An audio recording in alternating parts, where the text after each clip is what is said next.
Lilo and Stitch is the latest Disney live-action remake of an animated film. Here's my review.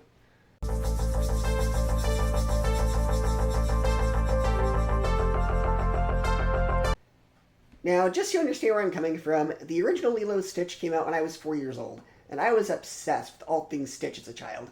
When the DVD came out, it was the only thing I wanted for Christmas that year, and I owned probably 2 or 3 different DVD copies of the movie over the years until I upgraded to Blu-ray.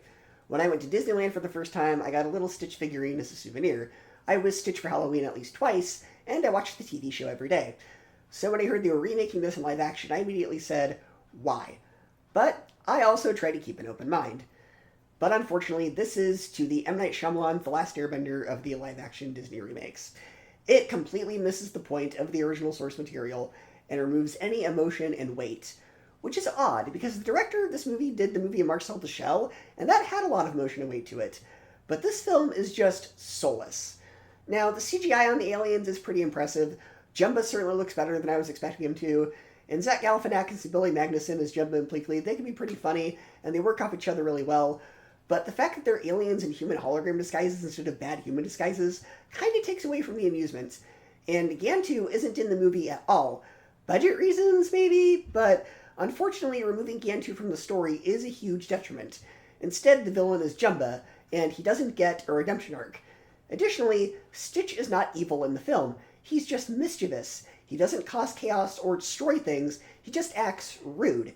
Therefore, there is no character arc for him since he was never evil in the first place. Stitch gets some amusing moments, but those moments just feel like unused material from the original that they put in this version. Cobra is kind of sort of the villain, but also not really. I don't know, they didn't really know what to do with him. And the little girl who plays Lilo, she does a great job, but the way she's written is so generic. Most of her quirks are gone, and the actress who plays Nani is awful. Her performance is either wooden or overacted. There is no middle ground with her. And the character of David has no reason to be in this movie. You take him out, you'd miss nothing. He's just kind of there.